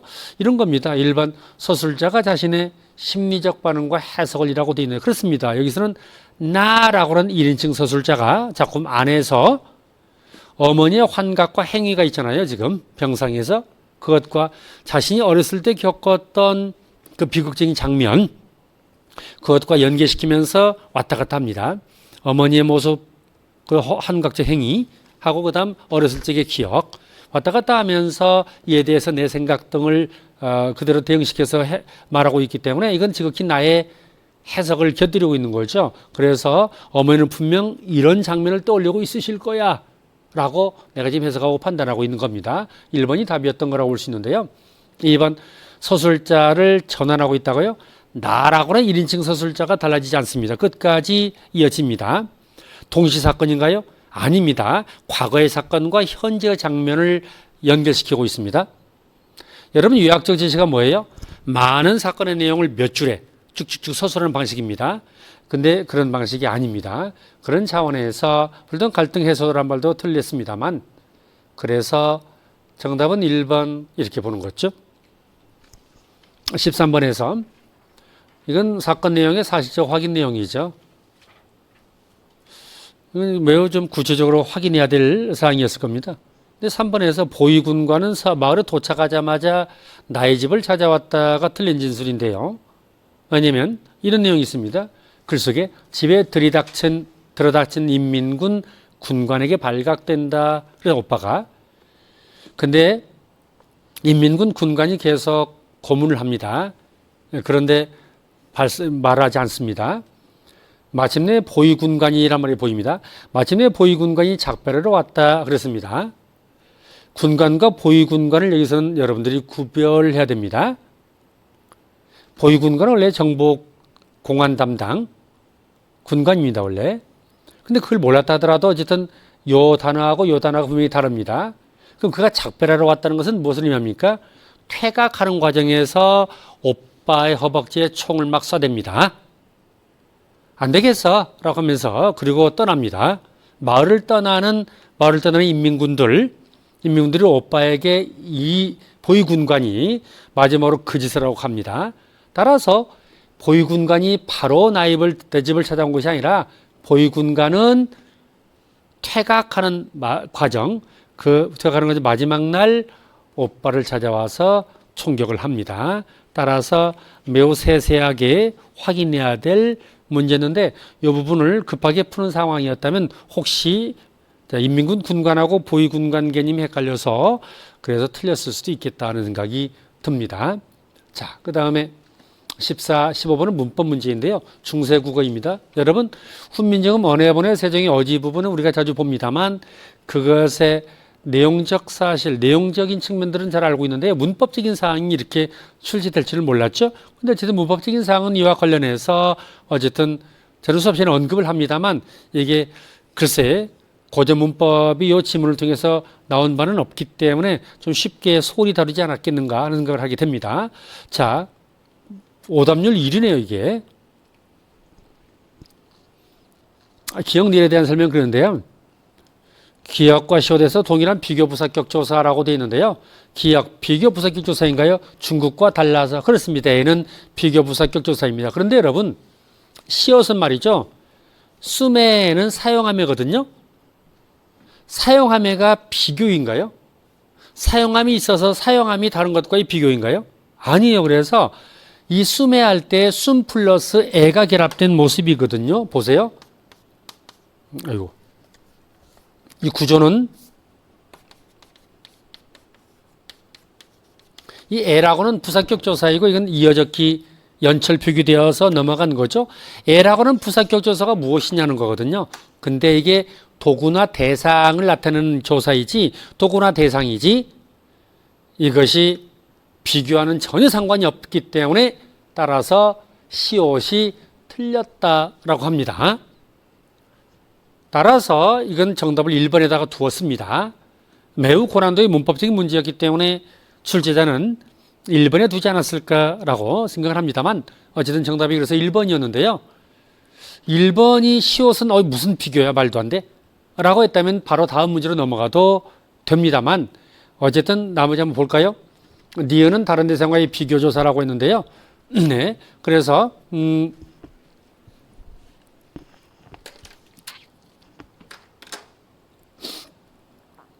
문자와로 우리는 이제 와로를 공동부사격이라고도 하고 비교라고도 하는데요.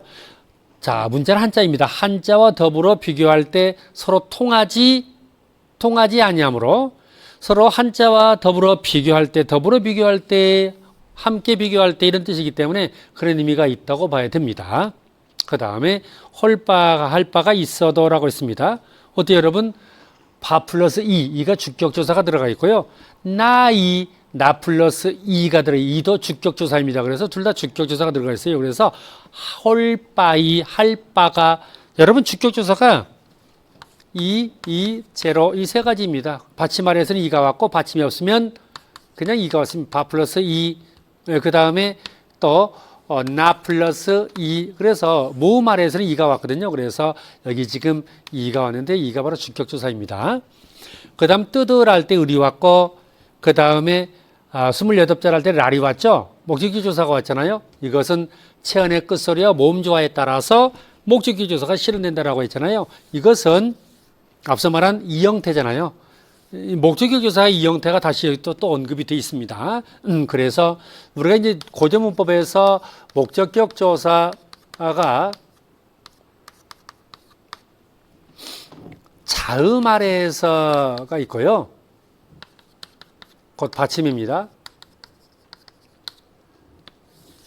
모음 뒤에서가 있습니다. 양성모음이라는 게 있잖아요. 음성모음이라는 게 있잖아요. 이것에 따라서 이 형태가 있습니다. 즉 모습바뀜이 나타납니다. 모습바뀜이 나타나는데요. 이런 겁니다. 자음 아래에서 받침의 양성모음 아래에서는 R입니다. 보세요. 자, 사람 받침 있잖아요. 플러스 R 이렇게 옵니다. 이 R이 이게 양성모음이잖아요. 아래가 양성이니까 양성 이겁니다. 음성모음에서는 을이 옵니다. 그래서 구름이라고 칩시다. 이것 다음에는 받침 있고 의가 끝에 있는 것으로 보는 거예요. 의가 음성모음이니까 을 이렇게 옵니다. 그 다음에 이제 모음 뒤에서 랄 옵니다. 랄 나랄 나 받침 없죠? 받침이 없고 그 다음에 어떻습니까? 받침 없고 아가 양성모음이잖아요. 랄 옵니다. 그 다음 얘는 뭐가 와요? 르리 오겠죠? 그래서 너를 이렇게 옵니다. 15서는 모음조하고 철저했기 때문에 음성 뒤에서 르리 온 겁니다. 그렇게 해서 이 네 가지 형태가 존재했거든요. 그래서 알, 랄, 을, 를. 근데 여러분 아래아가 없어지잖아요. 아래가 없어지면서 얘들이 다 사라져버리고 얘들만 지금 남게 된 거죠. 그래서 모음조화가 철저했기 때문에 이런 양상이 나타났고 받침 있고 없음에 따라서 이런 이 형태가 존재했다. 이런 얘기를 하고 있는 거거든요. 그래서 이 말도 맞는 말 이렇게 볼 수 있습니다. 자, 그래서 정답이 1번이었던 건데요.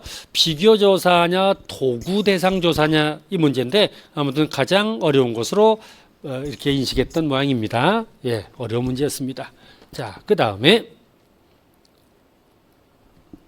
고전문법 사항도 이제 상당히 구체적으로 공부해야 되겠다라는 것을 알게 합니다. 15번 현대국어의 비교를 통해서 어문 변화 부분이 언급되어 있는데요. 이것도 사실은 난도가 높은 문제인데요. 오답률 속에 포함되어 있지 않는 걸 보면 좀 특이하다는 생각을 저는 개인적으로 했습니다. 이것도 상당히 어려운 문제인데 여러분 성조가 사라져 성조가 방점이죠. 방점이 언제 사라지죠? 임진한 이후에 사라집니다. 마침내로 바뀌었으면 보니까 아래아가 말이죠. 말씀이니까 아래아가 으로 바뀌었고 맨 앞에 있을 때 아는 아로 바뀌었고 아래아가 이로 바뀌었네. 이건 천천히 보면 이제 맞는 단어를 알 수 있습니다. 표디가 표지로 했으니까 구겸아 이건. 근데 이게 사실은 어려운 문제인데 1, 2, 3번이 쉽게 확인될 수 있는 사항이니까 그래서 아마 정답이 4번이야. 아마 그렇게 푼 모양입니다. 잘했습니다. 지금 잘하긴 했는데요. 4번 문제는 좀 어려운 개념이긴 하거든요. 못할이 못할로 바뀌었음을 통해 종생의 디귿이 시옷으로 발음되게 되었음을 알 수 있다라고 말을 했는데요. 근데 문제는 발음인데요, 발음. 정말 시옷으로 발음되어서 시옷으로 바뀌었을까의 문제인데요. 사실 이 문제는 좀 저는 개인적으로 불만스럽긴 합니다. 이건 상당히 난도가 있을 뿐만 아니라 이런 개념까지 우리가 알 필요는 없는 거거든요. 종성, 받침에서의 실제 발음은 사실은 지금처럼 디귿이었던 것으로 보입니다. 근데 왜 시옷으로 표기했을까의 문제예요. 그래서 이제 15세기에 8종성법이 있었거든요. 8개의 자음만 받침했었거든요. 기역부터 연령까지. 17세기 이후부터 7정소 7개의 자음으로 바뀝니다. 디귿과 시옷 중에 하나가 없어지거든요.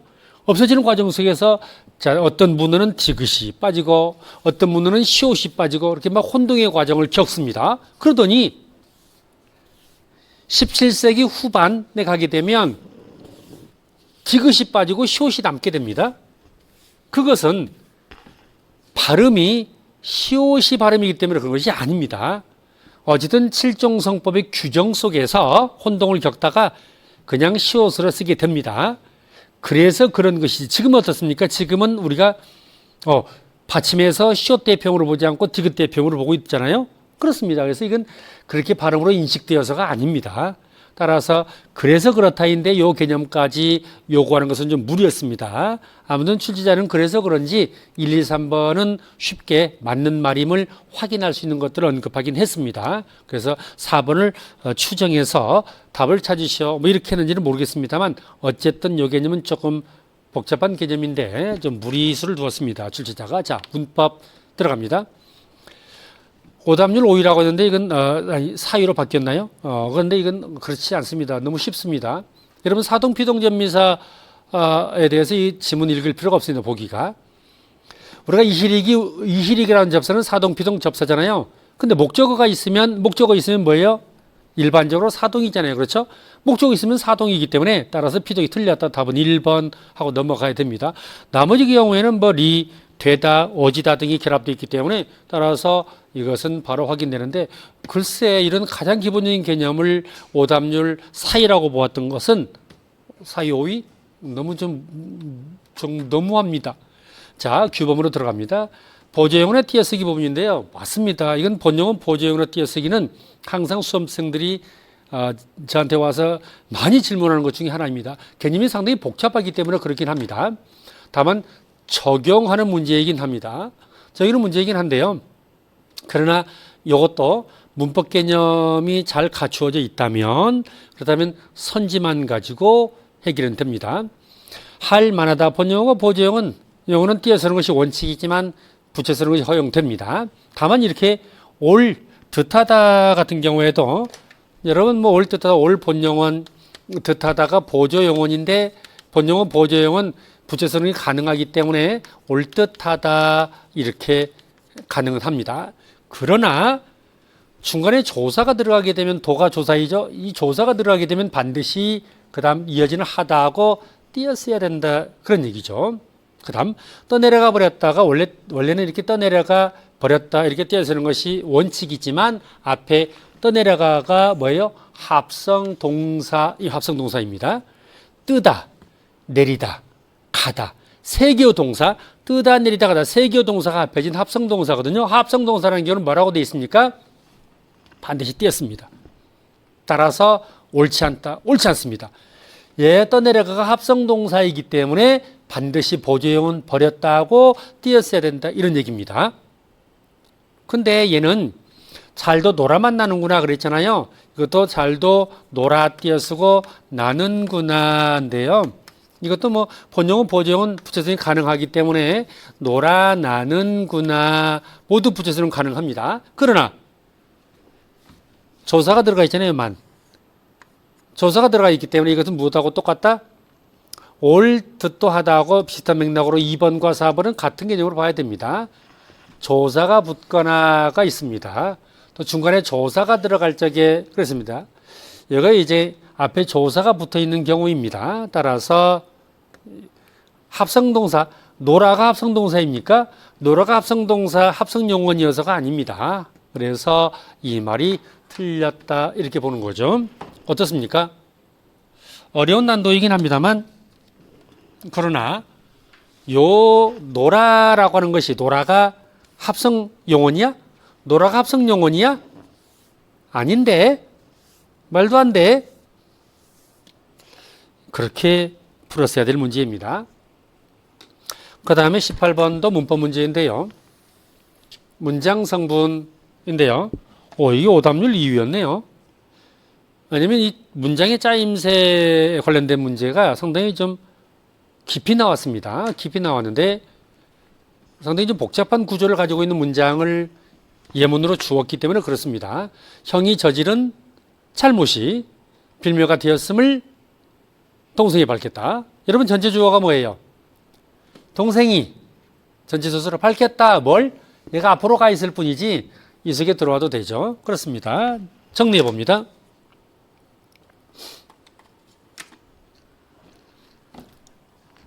형이 저지른 잘못이죠. 형이 저지르는 관형절이에요. 관형절 속에서 주하고 서술어이죠. 그런 잘못이죠. 그런 잘못이 빌미가 되었다. 여러분 음기는 명사절이죠. 명사절이에요. 명사절은 지금 처음부터 되었음까지가 명사절이에요. 명사절 속에 관형절이 들어있는 거예요. 관형절이 명사절 속에서 관형의 역할이에요. 그래서 관형절이 관형의 역할을 하고 잘못이는 주어, 빌미가는 보어이죠. 보어. 자, 여러분 되다 아니다 앞에는 보어잖아요. 되다 아니다 앞에 보어, 되다 아니다 앞에 보어, 되다 아니다 앞에 보어인데 그걸 잘못 얘기하고 있는 것 같습니다. 그렇습니다. 그래서 잘못이 주어, 명사절이 주어예요. 빌미가 명사절의 보어, 되었음이 명사절의 서술어, 동생이 전체 주어, 전체 서술어. 제가 전체 주어 S1, 전체 서술어 P1. 그 다음 큰 것이 이제 명사절 잘못이 S2, 되었음 P2, 명사절 속에 포함되어 있는 관형절, 형이 S3, 그 다음에 저질은 P3. 명사절을 포함한, 관형절을 포함한 명사절을 아는 견문장이죠. 하여튼 그런 식으로 이해해야 될 문제였고, 빌미가는 보어이다, 되다 아니다 앞에는 보어다라는 사실을 잘 알고 있는지 문제입니다. 자, 비문학 제재입니다. 플라스틱 사용이 증가함에 따른 문제점, 해결 방안에 대해서 언급하고 있는 그런 문제, 세 문제가 나왔습니다. 정보의 추론적인 이해 문제이긴 합니다만, 추론적인 이해 문제도 우리 추론형 문제가 아주 깊게 나아지지는 않습니다. 따라서 사실 정보를 통해서 가볍게 유추하면 가능할 정도로 출제가 되긴 합니다. 자, 1번 잘 썩는 플라스틱을 개발한다면 어쩌고 나옵니다. 잘 썩는 플라스틱 개발하면 다 끝납니까? 아닙니다. 생산되는 순간부터 환경 호르몬 문제가 배출된다는 말이 있습니다. 그 다음 2번 네, 정답으로 보았고요. 3번 네, 눈과 비에서는 그랬는데 눈과 비가 내린다는 부분이 언급되어 있기 때문에 사실 정보로 확인이 됩니다. 4번 자, 이제 기업만 언급하고 있는데 아닙니다. 뭐 끝에 보면은 소비자의 문제도 언급하고 있기 때문에 뭐 이런 것들은 사실 정보를 바탕으로 해서 해결이 가능합니다. 20번 봅니다. 자, 기억에 대한 이해로 적절한 것은 이라고 되어 있는데, 기억은 이제 미세 플라스틱에 대해서 언급하고 있습니다. 플라스틱 폐기량이 생산량보다 많은 이유라고 되어 있는데요. 그러나 여기 보면은 미세 플라스틱의 생산량과 폐기량을 비교했을 때 오차가 너무 크다를 어떻게 해석해야 될까요? 이상하네. 생산은 100kg을 생산했는데 폐기할 때 보니까 80kg밖에 안 나오는 거예요. 그럼 20kg 어디 갔지? 20kg 어디 갔지? 라고. 그래서 태우고 묻고 다 그다음 환수하고 다 해도 20이 없어지는 거예요. 이것은 분명히 눈에 보이지 않는 미세 플라스틱으로 가는구나 라고 하는 것을 의미한다는 얘기죠. 아무튼 그래서 만원이라고 하는 것은 적은으로 바꿔야 되는데 요것을 이제 틀어놓고서 답으로 삼는 문제였습니다. 21번 사실정보 확인 문제입니다. 이것은 숫자 부분이 있는 것들은 변별 키워드가 그 숫자로 확인하면 되죠. 2015년 83억 톤 50, 이 숫자가 나오면 본문 읽어가면서 확인하면 되니까 좀 쉽고요. 저온 노출, 베스트 패션 이런 것들이 변별 키워드에 해당한다 이렇게 볼 수 있습니다. 얘는 좀 보니까 쉬운 문제였습니다. 자, 그다음 이제 마지막으로 22에서 25번까지가 현대 시국 문제였는데요. 파수꾼이라는 작품입니다. 기본수도 있습니다만 어쨌든 이 문제들 문제 자체의 내용들은 그렇게 어렵지는 않습니다. 여러분 문제 푸는 방식 중에 하나는 어쩌면 비교적 낯선 작품이라고 생각하는 학생도 있을 수 있겠습니다. 그런데 작품에 대해서 이렇게 정보를 알려주는 문제가 있으면 그것부터 먼저 풉니다. 보니까 25번이 작품에 대한 정보를 알려주고 있는 것이 나와 있거든요. 그럼 이것부터 먼저 확인하면 그렇다면 작품에 대해서 내용을 짐작할 수 있습니다. 그래서 내용 짐작하기 위해서 이거부터 먼저 풉니다. 쭉 봅니다. 위축, 거짓말, 위선, 남보적, 가상의 자기로 쭉 나오는데요. 이런 작품이구나라는 사실을 확인한 다음에 보면 됩니다.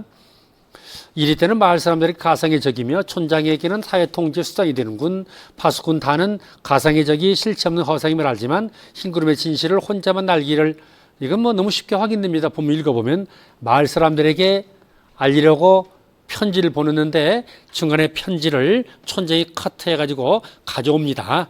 마을 사람들이 시위를 하고 있습니다. 지금 진실을 왜곡했다고. 그래서 촌장이 피신을 해가지고 나를 설득합니다. 야, 그러지 말고 마을 사람들이 몰려올 건데 막눈을 다 부술 건데 그러지 말고 우리 나랑 너 여기 저기 나타났다라고 그렇게 외치자라고 나를 설득하기 시작합니다. 이것은 내가 진실을 타라고 하는 사람이 진실을 알리려고 편지를 보냈다는 사실이 쉽게 확인되기 때문에 따라서 뒷부분이 틀렸다는 것을 알 수 있습니다. 22번 봅니다. 그럼 파수꾼 카나다가 있는데요. 파수꾼 다를 설득하는 방법이라고 되어 있는데요. 이건 설득의 방법인데 얻게 될 대가를 제시하는가? 이 부분은 대가를 제시하고 있나요? 네. 잘 익은 딸기라는 대가를 언급합니다. 2번. 개인에게 생길 부정적인 영향을 언급하고 있는가 부분인데요. 비내용을 보면 말이죠. 이것들은 모두 허사가 돼. 헛북이나 친 것이 되고 마을의 질서는 무너져 버리겠지.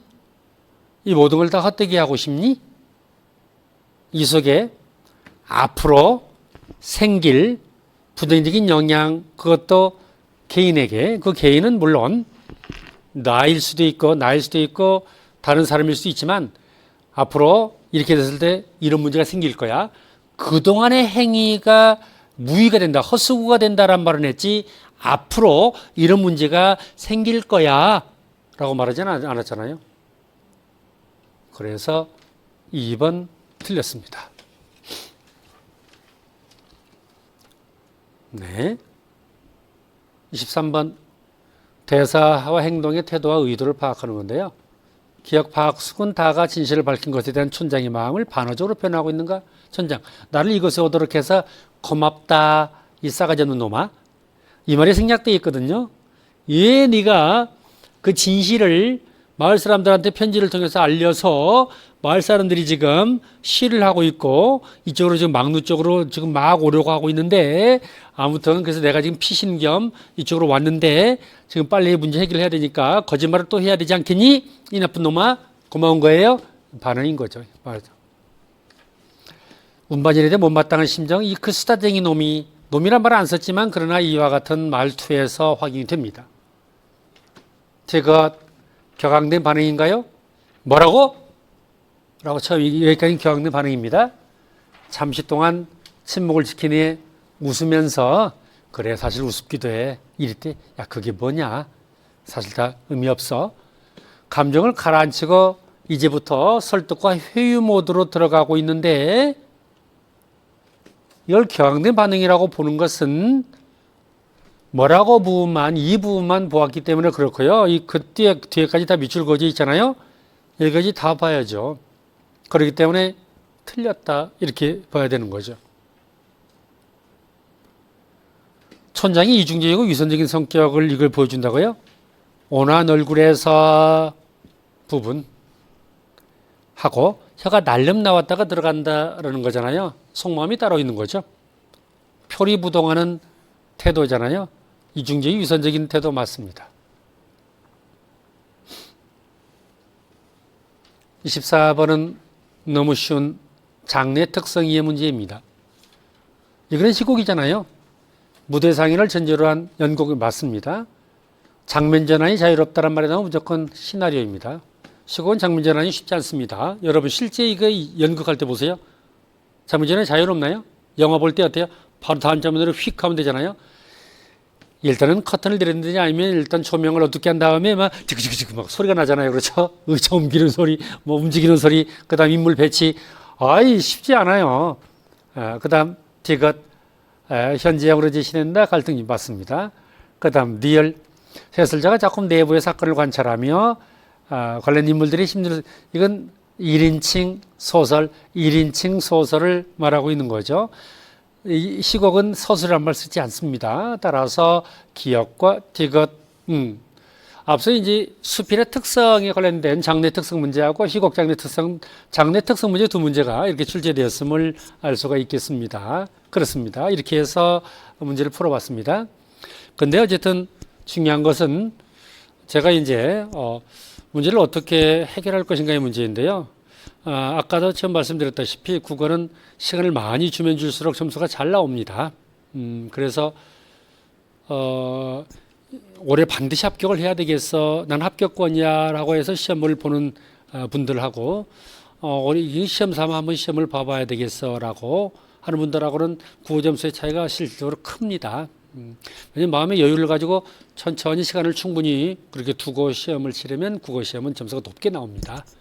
근데 실전 상황에서 헌법, 그다음 국어를 먼저 풀기도 하고 한국사를 먼저 풀기도 하고 그다음 영어 굉장히 부담이 큰 과목들이 있습니다. 특히 한국사, 국어, 영어 교양 과목 세 과목이 1교시에 같이 포진되어 있기 때문에 시간을 굉장히 많이 잡아먹고 있어서 국어는 25분 정시간 또는 27분 이 정도 해결을 해야 되거든요. 근데 이렇게 8페이지나 되는 긴 지문으로 이렇게 도배되어 있는 이런 상황 속에서는 국어는 어떻게 시간을 단축시키느냐 이것이 그 다음 이어질 영어 시험 문제에도 영향을 미치고 그 다음에 국어 시험 자체에도 영향을 미치기 때문에 따라서 시간 단축이 가장 큰 관건입니다. 그러려면 처음에 제가 쭉 분석했을 때 말씀드렸다시피 어떻게 단시간에 문제 해결력을 높일 것인가 이것이 중요합니다. 그렇죠? 그렇습니다. 따라서 어쨌든 다시 한번 또 말씀드립니다만 문법, 그다음 고전의 주요 지문 이런 부분들, 그다음 문학의 장르 특성을 가장 기본적으로 10초 해결할 문제, 기본적으로 해야 될 부분들을 완벽하게 해서 거기서 시간을 팍팍 단축시켜야 되고 지문 문제 같은 경우에는 저도 이제 뭐 이번처럼 그렇게 가급적이면은 여러분들이 낯설지 않고 비교적 익숙하다라는 느낌이 들 수 있도록 그렇게 작품을 잘 선별해서 강의를 하겠습니다만 일단 여러분들은 문학이나 비문학 지문 이런 부분들에 대해서는 난도 자체는 높지는 않기 때문에 따라서 어떤 해결 방법들을 생각해서 푸시되 문법, 고전문학 어쨌든 그 두 부분을 좀 처음부터 끝까지 열심히 좀 해두시길 다시 한번 당부드립니다. 예, 아무튼 25년 국어시험 92점 이상 확보하셔서 그래서 면접 과정에서 뵙기를 기대하겠습니다. 수고하셨습니다.